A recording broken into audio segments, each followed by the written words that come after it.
Hello friends, എല്ലാവർക്കും നമസ്കാരം. എല്ലാവരും കാത്തിരിക്കുന്ന ഇഷിതയുടെയും മഹേഷിൻ്റെയും ഇന്നത്തെ കഥയിലേക്ക് ഏവർക്കും സ്വാഗതം. എല്ലാവർക്കും ഒരു നല്ല ദിവസം ആശംസിച്ചുകൊണ്ട് നമുക്ക് ഇന്നത്തെ കഥയിലേക്ക് പോകാം കേട്ടോ. അപ്പോൾ ഇന്നത്തെ എപ്പിസോഡിൽ വമ്പനൊരു ട്വിസ്റ്റാണ് സംഭവിക്കാൻ പോകുന്നത്. എല്ലാവരും മുഴുവനായിട്ടും കാണുക. അതുപോലെ തന്നെ ഇഷ്ടപ്പെടുകയാണെങ്കിൽ ലൈക്കും കമൻറ്റും ഒക്കെ തരിക. സബ്സ്ക്രൈബ് ചെയ്യാനും മറക്കണ്ട. അപ്പോൾ എന്തായാലും നമുക്ക് കഥയിലേക്ക് പോയാലോ. അങ്ങനെ വിശ്വജിത്തും നമ്മുടെ ഇഷിതയും തമ്മിലിങ്ങനെ സംസാരിക്കുകയാണ്. വിശ്വജിത്ത് ചോദിക്കുന്നൊരു ചോദ്യമുണ്ട്. അതെ, എനിക്കൊരു സംശയം. പറഞ്ഞോ എന്ന് ഇഷിത പറഞ്ഞു കഴിഞ്ഞപ്പോഴേക്കും ഇന്ന് അല്പം ഓവറായി പോയോ സംസാരിച്ചത്? ഞാൻ സംസാരിച്ചത് പ്രശ്നമല്ല ഉണ്ടോ? എനിക്ക് അങ്ങനെ ഒരു തോന്നൽ.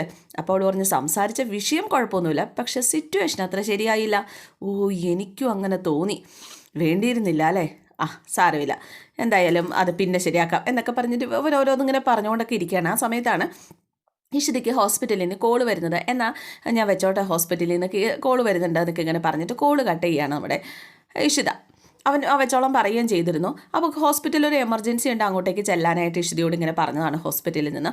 ഇത് കഴിഞ്ഞിട്ട് കാണിക്കുന്നത് നമ്മുടെ രാമൻ തേപ്പൂട്ടേക്ക് ശരിയാക്കിക്കൊണ്ട് ഇങ്ങനെ ഇരിക്കുക. ആ സമയത്ത് ഈ രാമൻ്റെ കെട്ടിയോളായ സ്വപ്നവല്ലിക്ക് ഭയങ്കര BP, ഭയങ്കര പ്രശ്നം, ഭയങ്കര ദേഷ്യം. എന്താ സംഗതി? നമ്മുടെ ഇഷിതയ്ക്ക് കല്യാണാലോചന വന്നു. അതെങ്ങനെയെങ്കിലും മുടക്കിയേ പറ്റുള്ളൂ ആ സ്ത്രീക്ക്. എന്നിട്ട് രാമനോട് ചെന്നിട്ട് പറയാം, രാമൻ ഇതൊന്നും കാണുന്നില്ലേ, രാമൻ ഈ സാധനം വെച്ചോണ്ടിരുന്നോ, രാമൻ ഈ തേപ്പ് തന്നെയാണല്ലോ പണി എന്നൊക്കെ പറഞ്ഞ് ഈ രാമനോട് പോയി വഴക്കുണ്ടാക്കുകയാണ്. അങ്ങാടി തോറ്റാൽ അമ്മയോട് എന്നാണല്ലോ, അതുപോലെ തന്നെ നമ്മുടെ സ്വപ്നവല്ലി രാമനെ എടുത്തിട്ട് പൊരിച്ചുകൊണ്ടിരിക്കണ സമയത്ത് പറയുന്നുണ്ട്, അപ്പുറത്തെ ആ ദേവത അവൾക്ക് കല്യാണാലോചന, അത് മുടക്കാൻ വല്ല വഴിയുണ്ടോ? അങ്ങനെയാണെങ്കിൽ നീ ഒരു കാര്യം ചെയ്യുക, കല്യാണം മുടക്കുന്നതിന് മുമ്പ് BP ഗുളിക എടുക്കുക. ഗുളിക എടുത്തിട്ടൊന്നും കാര്യമുണ്ടെന്ന് എനിക്ക് തോന്നുന്നില്ല. ആ കല്യാണം എങ്ങനെയും മുടക്കിയേ പറ്റുള്ളൂ, എങ്ങനെയും മുടക്കണം. അവളുടെ കല്യാണം കഴിഞ്ഞതാണ്, 2ാം കെട്ടാണെന്ന് നമുക്കൊന്ന് പറഞ്ഞാലോ? ആ ചെറുക്കനെ വിളിച്ചിട്ട്, നിനക്ക് എന്തിൻ്റെ ഇതാടി, ആ പെങ്കൊച്ചിട്ട് പാവമല്ലേ, ആ ഡോക്ടർ ഇഷിത നല്ലൊരു വ്യക്തിയല്ലേ, അവരുടെ കല്യാണം കഴിഞ്ഞോട്ടെ, മാത്രമല്ല ചിപ്പിമോളെ ചികിത്സിച്ച ഡോക്ടറല്ലേ, നിങ്ങൾക്കല്ലെങ്കിലും അവളുടെ തള്ളേനെ കാണുമ്പോൾ ഒരിളക്കം എനിക്ക് മനസ്സിലാവുന്നുണ്ട്.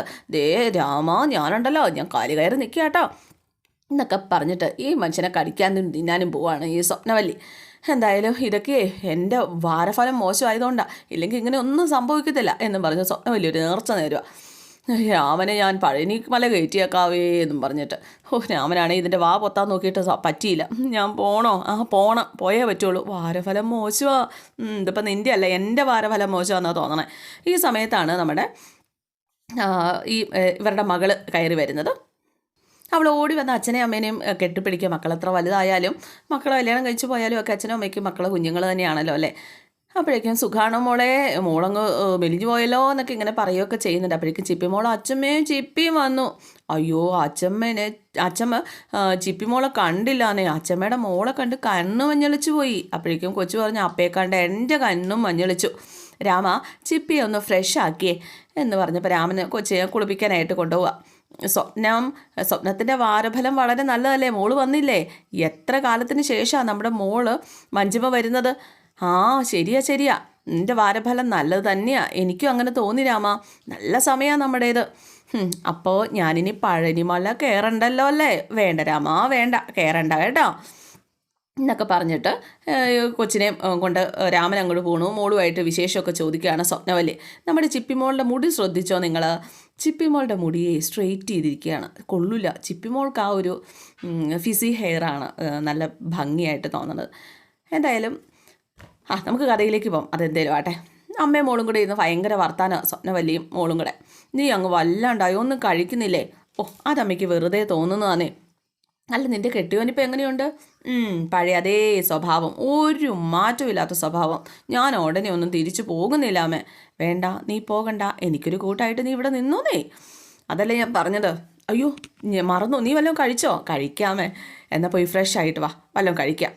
അങ്ങനെ ഇഷിത തിടുക്കപ്പെട്ട് ഹോസ്പിറ്റലിലെത്താണ്. അപ്പോൾ അവർ ഒരു കുട്ടിയെ അഡ്മിറ്റ് ചെയ്തിട്ടുണ്ട് കേട്ടോ. ഡോക്ടർ ഇഷിത വന്ന് വേണം ബാക്കി കാര്യങ്ങൾ ചെയ്യാനായിട്ട്. അപ്പോൾ ഇഷിത ഹോസ്പിറ്റലിലേക്ക് ആ ഒരു കാഷ്വാലിറ്റിയിലേക്ക് കയറി പോകുന്ന സമയത്ത് ആ കൊച്ചിൻ്റെ അച്ഛൻ വന്നിട്ട് സംസാരിക്കുകയാണ്. എൻ്റെ മോനെ ഇവിടെ അഡ്മിറ്റ് ചെയ്തിട്ടുണ്ട്, ഡോക്ടർ ഇഷിതയെ വിളിച്ചു എന്ന് പറഞ്ഞു.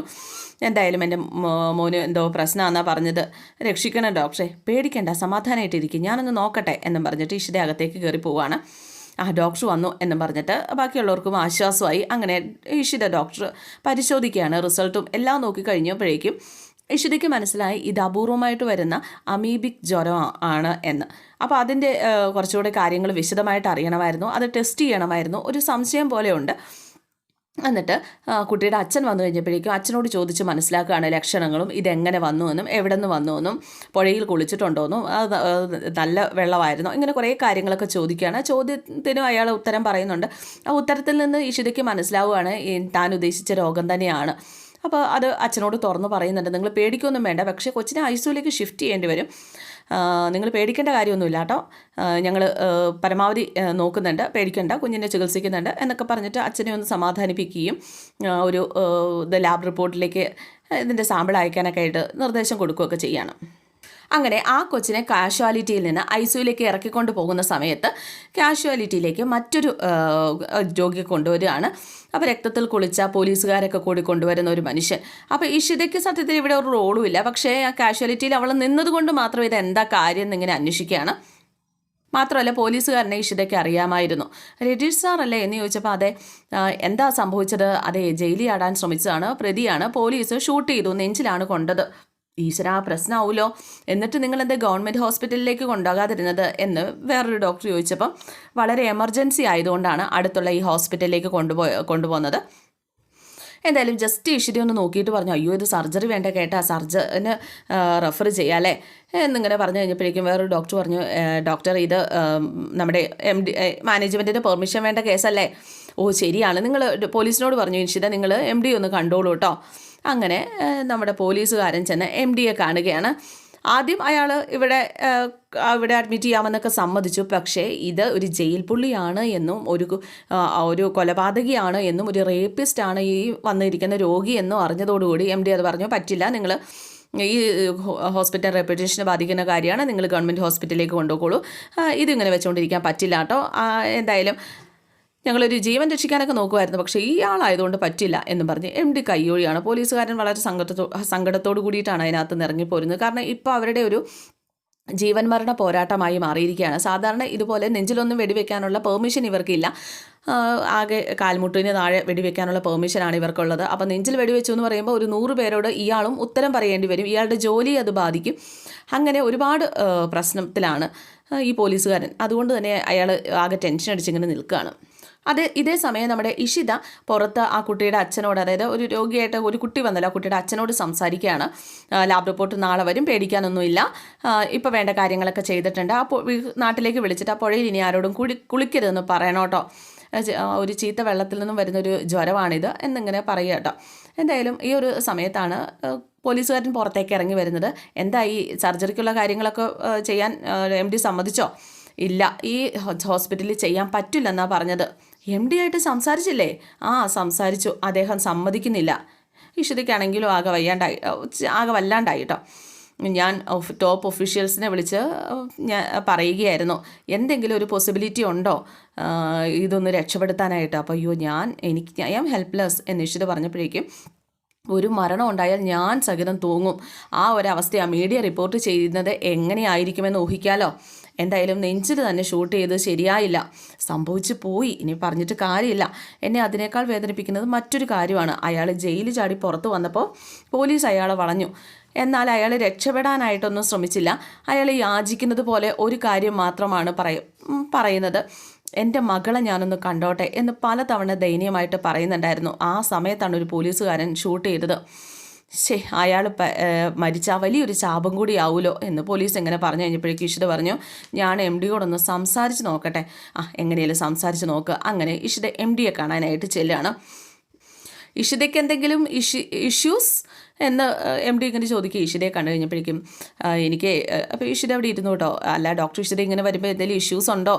ഇനി ഇഷിതയ്ക്ക് ഇവിടെ ഹോസ്പിറ്റൽ മാനേജ്മെൻറ്റിൻ്റെ പ്രിവിലേജ് കിട്ടുന്നുണ്ടെന്നാണ് എൻ്റെ വിശ്വാസം, എന്തെങ്കിലും ഇഷ്യൂസ് ഉണ്ടോ എന്ന് ചോദിച്ചു കഴിഞ്ഞപ്പോഴേക്കും ഇഷിത പറഞ്ഞു, അതൊന്നും അല്ല ഞാൻ വരാൻ കാരണം, അതുമായിട്ട് ബന്ധപ്പെട്ടിട്ടൊന്നും അല്ല വന്നത്, ഒരു പോലീസ് കേസും അതിലെ പ്രതിയും. മനസ്സിലായി, ആ ജയിൽ ചാടി വെടിയുണ്ട ഏറ്റുവന്ന ആ പേഷ്യൻ്റ് അല്ലേ? അതെ, അയാൾക്ക് ബോധമില്ല, അയാൾക്ക് ഉടനെ ഒരു സർജറി വേണം. എന്തായാലും ഞാൻ ഈ വിഷയത്തിൽ ഇടപെടുന്നതിന് ആദ്യം സോറി പറയുകയാണ്. കാരണം എൻ്റെ പേഷ്യൻറ്റും അല്ല, എൻ്റെ ഡിപ്പാർട്ട്മെൻറ്റും അല്ല. ആസ് എ ഹ്യൂമൻ ബീയിങ് എനിക്കിതിൽ ഇടപെടണമല്ലോ. അയാൾ ഏത് നിമിഷവും മരിക്കാം, എമർജൻസി സർജറി വേണമെന്നാണ് സർജറി ഡിപ്പാർട്ട്മെൻറ്റ് പറയുന്നത്. Doctor Ishita, do you know അത് ആരാണെന്ന് അറിയാവോ? ആരെക്കുറിച്ചാണ് പറയുന്നതെന്ന് അറിയാവോ? അയാളൊരു ബോൺ ക്രിമിനലാണ്, കൊല ചെയ്ത ആളാണ്, ഒരു റേപ്പിസ്റ്റാണ്. അയാൾക്ക് വേണ്ടിയിട്ട് ഒരു സ്ത്രീയായ ഡോക്ടർ സംസാരിക്കാൻ കൊള്ളാമോ, വാദിക്കാമോ എന്ന് ചോദിച്ചു കഴിഞ്ഞപ്പോഴേക്കും doctor, whether he's murderer or rapist that is not my concern. അയാളിൽ ഇപ്പം തുടിക്കുന്ന നഷ്ടപ്പെടാവുന്ന ജീവനെക്കുറിച്ചാണ് ഞാനിപ്പോൾ സംസാരിക്കുന്നത്. We are doctors. ഒരു ജീവൻ രക്ഷിക്കുക എന്നുള്ളതാണ് നമ്മുടെ ഡ്യൂട്ടി.